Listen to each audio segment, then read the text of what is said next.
So we're in the final section of setting up your property. Again, we get here from My Properties and we're in a specific property. So you're now in number 4, the contact and reviews section. This is a very easy section. It's not that long at all. So you could choose if you want the owner's default or the owner's contact information to be your default. So this is our default right here. And if you, let's say you have other people managing different properties for you and whatnot, you could use a different contact for that property. So you could select that and kind of go through it that way.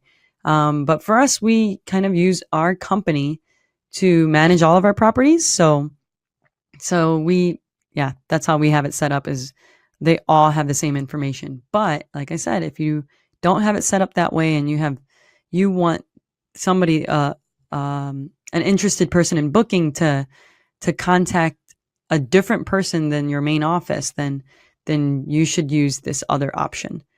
The next thing you're going to see here is reviews. So you can, let's say you're like, okay, I have a bunch of reviews on Airbnb, for example. How do I get it in here? So you're going to go have it for your site, because you're not going to pull it from here yet, but you could pull it from these, but you're going to go to your site and you're going to add your review basically. So let me show you what that looks like. So you can see, so you give yourself the rating, you put the month of their stay. So if you're going to pull it from Airbnb, you're going to look at when they left this review and you're going to put it. And then you can use the guest type. So who traveled or whatever, their name, you could put their country. I wouldn't put their email, because that's more personal information. And then you're gonna want to do this. This is important. The review title is going to be important, and the review text, obviously, what the review was about. So the title you won't be able to pull from Airbnb, so you'll kind of have to make that part up based on what the review said. And this is going to be something that people are going to see right away. So that's going to be important to put the title there. And then your text is basically what they wrote. Now, something that I would do so you get to choose these, right? So you get to choose which reviews are going on your personal website. So something to consider is when you're looking through your reviews, I want you to look for things that really describe your property well. So if somebody left you a review that they talked about the neighborhood, or they talked about the nice restaurants in the area and how much they enjoyed it, or how easy it was to get around.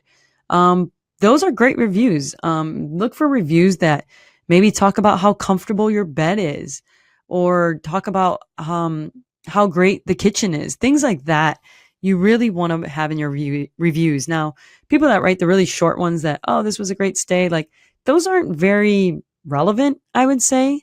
I would only put things like that in my reviews if I didn't have a lot of them already. So if you're newer and you've not hosted on Airbnb for that long or anything like that, then I would say, okay, use whatever reviews you have. But if you have a lot of reviews, then I would pick and choose the ones that really, really capture the essence of your property and of your listing and of the type of stay that they can expect. That's going to be awesome for you to have on your website. Let me see. So then I'm not going to get into the external certificates and the badges right now, but I definitely do go over that in a different video, and really cool ways you can use these two things to show on your website. But again, your reviews, that's how you're going to input them. And just take them from your other websites. If you don't have any right now, then obviously you're going to have this blank, and you're going to start from scratch when people that you host through the Lodgify website, when they put the reviews, that's where you can put them. But do know that you could add them yourself and take them from your Airbnb, for example, listings and things like that.